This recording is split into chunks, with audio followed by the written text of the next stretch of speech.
Swimming restlessly for hours made him extremely tired and exhausted.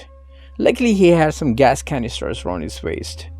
He closed his eyes and let his body float on the water. He even didn't know his own directions. He was completely lost in this wilderness. His tiredness became greater than his fear of eaten alive by the saltwater crocodiles or sharks or the deadliest animals. Maybe he already accepted his fate. By resting for hours, he heard some chantings and panicking of some people. The noise were getting closer and louder. He wasn't completely awakened, but he could hear these noises getting louder, and somebody finally grabbed him. At that moment, he already knew he was rescued. But the biggest fear was yet to come when he realized he was in the hands of the cannibals. Who was this man? What he was doing in this wilderness? What he was finding and what kind of treasures he was looking for in the New Guinea island? And why the biggest manhunt in the history was launched to find this man? And who was finding him? Let's find all these answers by diving into these tragic incidents that occurred back in 1960s. Most intensive land-air search in South Pacific history as hopes fade that the son of New York's Governor Nelson Rockefeller will be found alive. I have my coffee in my hand. I'm Uzasipra, and welcome to another shocking mystery on the Mirror.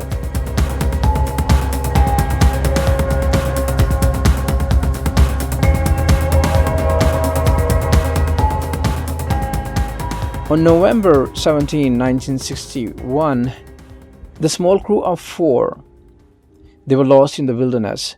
The tragedy started when their boat engine refused to work anymore, when the water currents started to take their boat to an unknown direction. After drifting for some time, on November 19, after 2 days, they were way pretty far from the shore when the Michael Rockefeller said to Renee, quote, "I think I can make it." He already realized that he can't make to the Asmat tribe this time.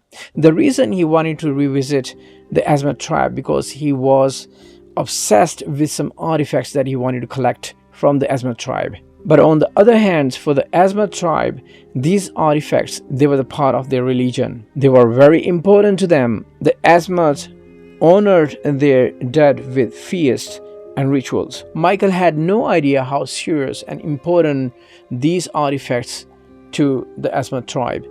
He just wanted to collect these artifacts and get back to USA. Back in September 17, everything was perfect. The water was calm. But in this particular area, there was a turbulence. And as I mentioned, the boat engine refused to work. So the chaos started. The crew on this special custom designed boat, which was connected with 2 canoes and which was attached with a small boat with the engine, made the boat a custom design for this specific mission to reach to the Asmat tribe. And on the other hand, Michael had so many gifts for the Asmat tribe put it in this boat. It wasn't perfect, it wasn't strong enough to reach to the Asmat tribe, but they didn't have any choice. They were getting farther and farther away from the shore, eventually made them to think seriously to give up on this mission. They were a crew of 4.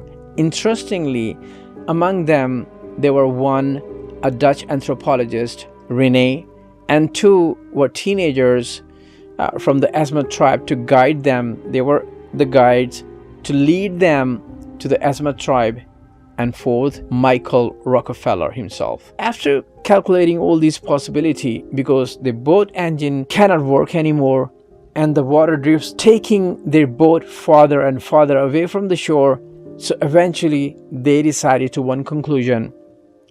2 teenagers, they were the guides from the Asmat tribes. They will swim back to the shore and get help. And meanwhile, Renee and Michael Rockefeller, they will wait for the help to arrive and rescue them. As decided, 2 guys, they jumped in the water and they started to swim. And both Renee and Michael Rockefeller, they were watching them swim back to the shore, and after some time they disappeared. So they decided to wait on the boat. There's another thing.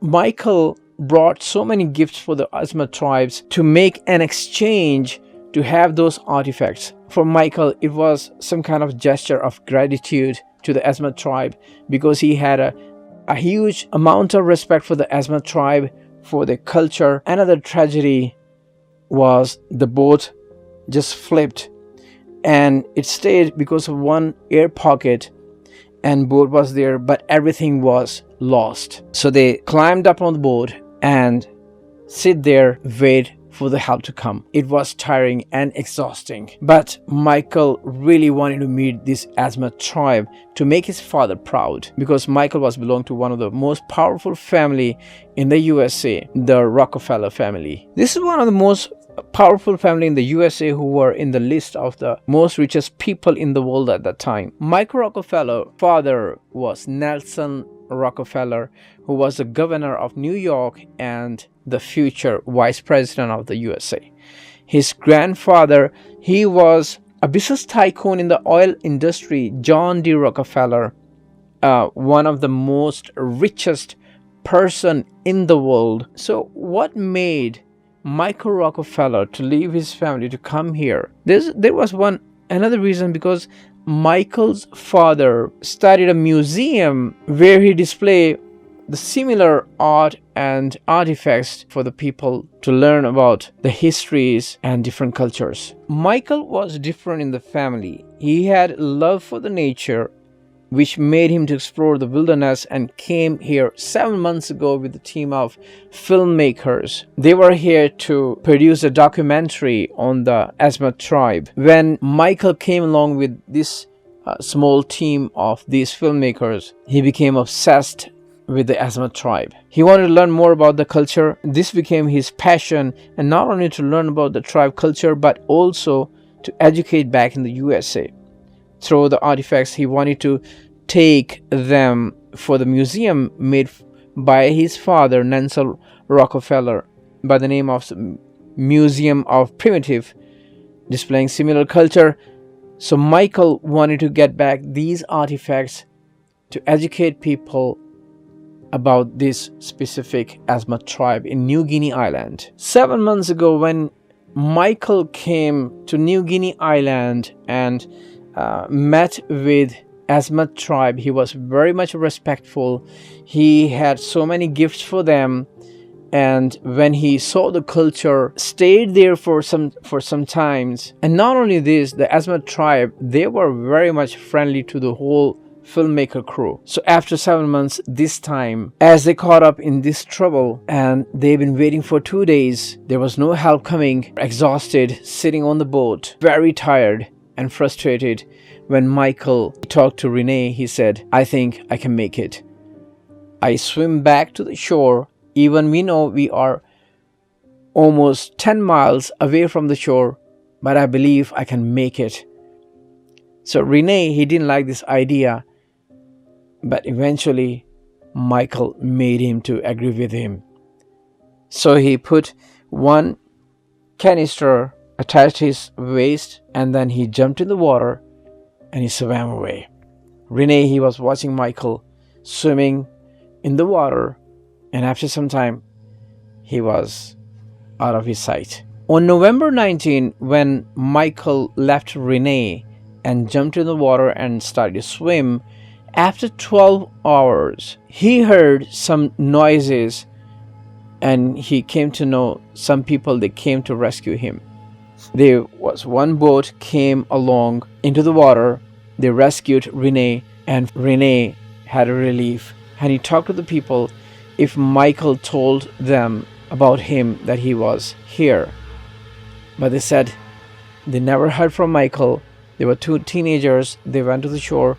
They told us about you, that you are here stuck with Michael. But we never heard from Michael. And that was a very big news. So immediately this news going back to USA, to the Rockefeller family, and everything started to panic. And immediate, the biggest manhunt was launched to find Michael by the Rockefeller family. Even there was a reward of the huge money for anyone who can come out with some information about Michael, that he is whether died or alive. Rockefeller family, they did their best, not for days, not for weeks, months, but for 3 years They use helicopters, planes, navy, or individual investigators. After 3 years of search, when they couldn't find Michael anywhere, officially they declared in 1964 that Michael was drowned into the water. At the time when he left Renee, he had a gas canisters around his waist and he wanted to swim back to the shore, but he was drawn there and he died. At this point, world already knew about the death of Michael Rockefeller. Even his sister wrote a book about his twin brother, When Grief Calls Forth the Healing, a memory of the losing a twin.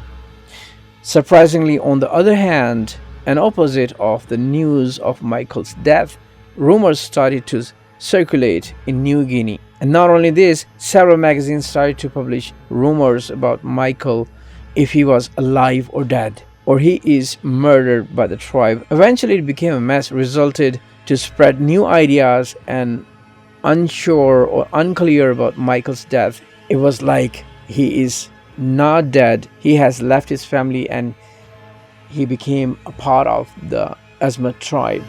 He swam for shore when his exploration craft capsized and left no clue to his fate. The 23-year-old scion of one of America's great fortunes, he was a dedicated anthropologist and apparently was held in respect by the natives. And he decided to live his life as a tribal member for the rest of his life. Upon these rumors, Rockefeller family, they started another search.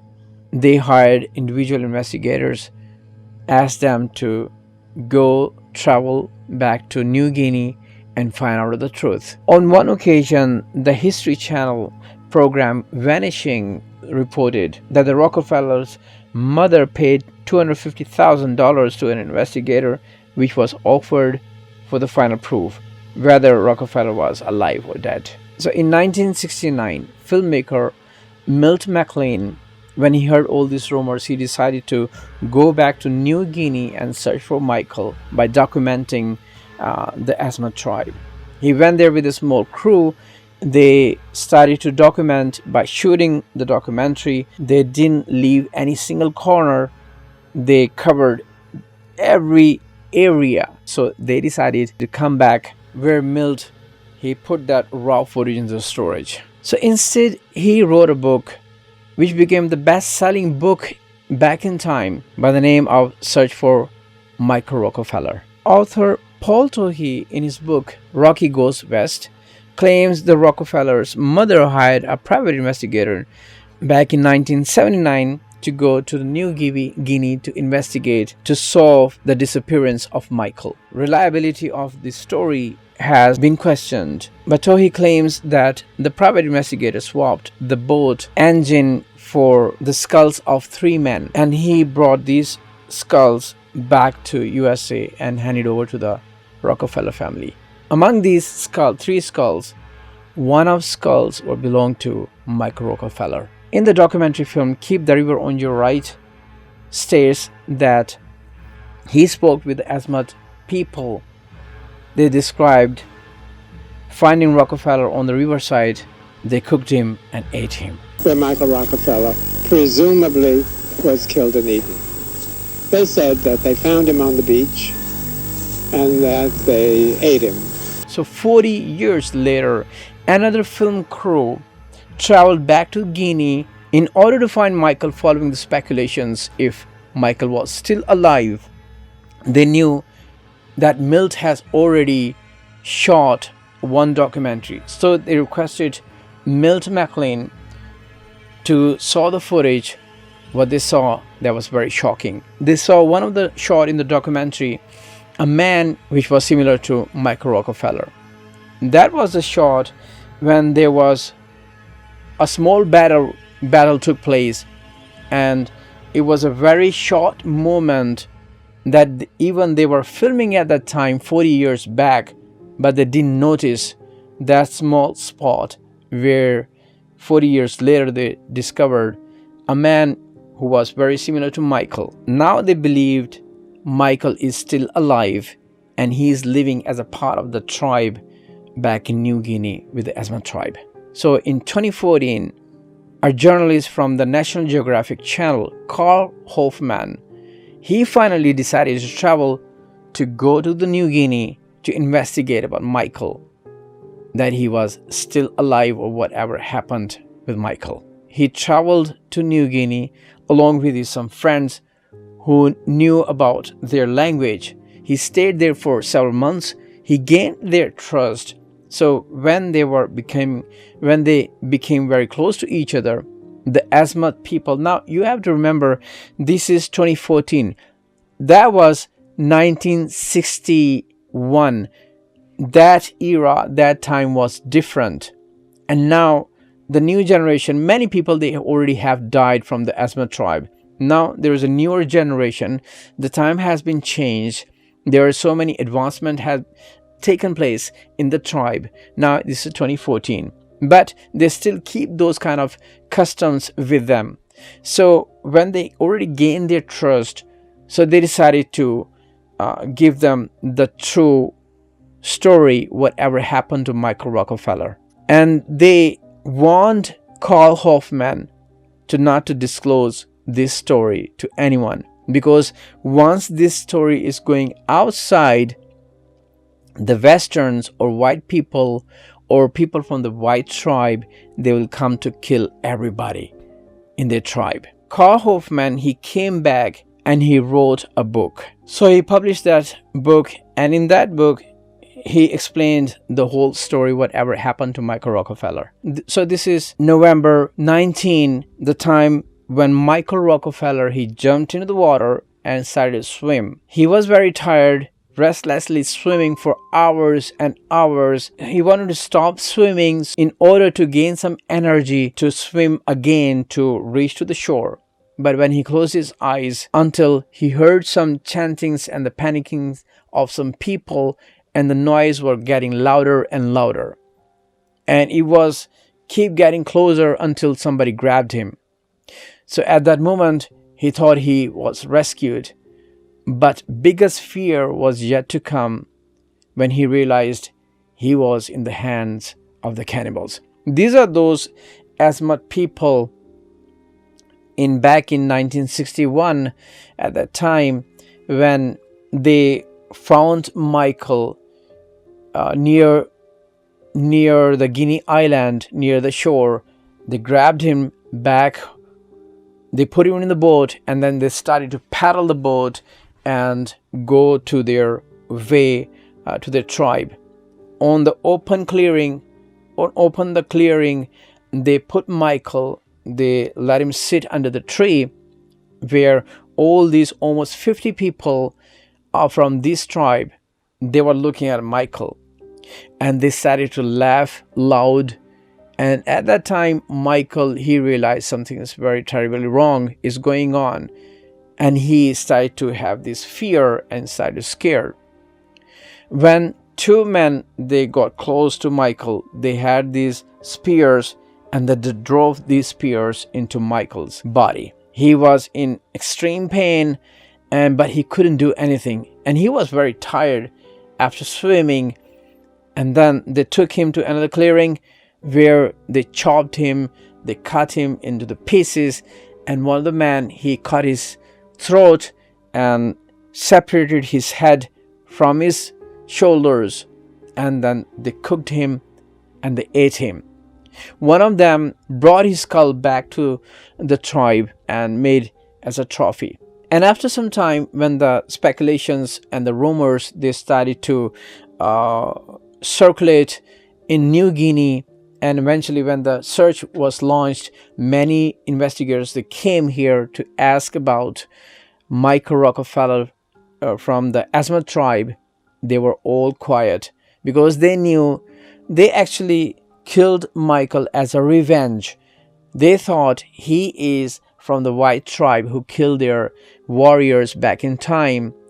So this is the right time, because Michael, he wanted to get these beast poles back to USA. So this was the reason for years, for decades, they never disclosed the real story, whatever happened to Michael Rockefeller. But for the Rockefeller family, they officially declared, and then they still believe this day that he was drowned. But for many out there, they believe that Michael was eaten by the Asmat tribe. And similarly, for so many people, till this day, it has remained a mystery whether Michael was eaten up by the saltwater crocodiles, sharks, or deadliest animals, or by the Asmat tribe, or he was died by drowning. So this was the story for today. And if you like dark, mysterious, shocking mystery, true crimes, please subscribe to our YouTube channel. We are uploading twice a week. And if you have your own story you want to share with me, you can send it to me to my Instagram, and I will narrate it on your behalf. So as always, please take care of yourself and your surroundings. I'm Unzar Sipra. Until next time.